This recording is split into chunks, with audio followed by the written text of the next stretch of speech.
Port Noarlunga is a scenic seaside Australian village approximately 30 kilometres south of Adelaide, ideal for swimming, kayaking, snorkeling, diving and fishing alike. Originally created as a seaport, Port Noarlunga has now become one of Australia's most popular tourist attractions due to its freshwater springs, beaches, beautiful town centre and its long natural reef. The reef is most popular during the summer months, when hundreds of beachgoers go to the region to swim, sunbathe or dive. The reef is also a marine reserve in which numerous species call home. The Port Noarlunga Reef is an excellent place for new divers to learn how to snorkel and dive. On clear days, underwater visibility can surpass 15 metres, and although the reef is classed as an easy dive, when the tides shift, the reef can be very rough, with visibility quickly changing from clear to nothing. Because so many people of different levels of experience dive there, the reef has unfortunately taken a number of lives, with the earliest case of death dating back to 1951. However, today's video will focus on the first scuba victim, which occurred on the 13th of August 1961.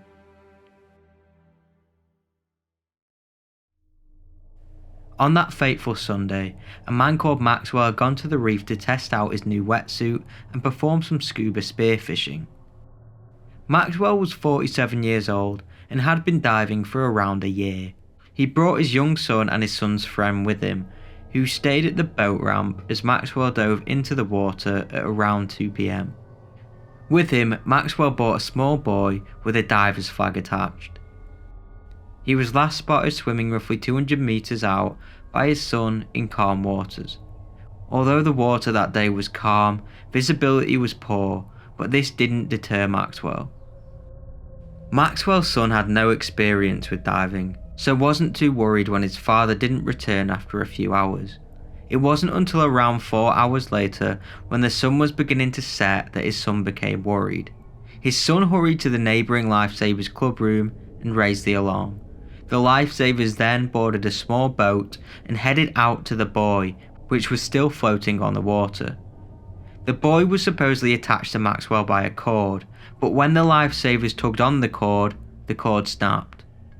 They then left the buoy and contacted the authorities. The police Aqualung squad launched an underwater search the next morning, and Max's body was sadly discovered in 5 metres of water around 10 minutes after the search began. It was around 150 metres offshore. They found him sitting straight up with both of his arms and legs out.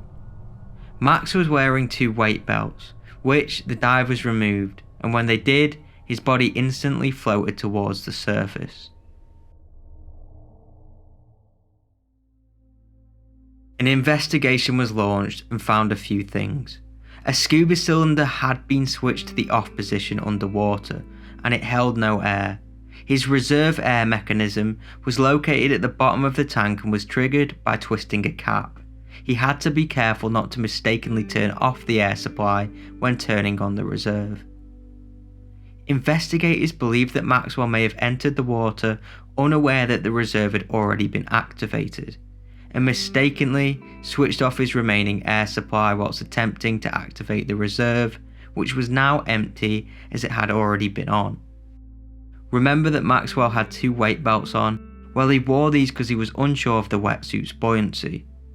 Maxwell tried to make a dash for the surface when he realised he was out of air, but tragically, due to his huge weight, because of the weight belts, he was unable to reach it in time, and therefore drowned.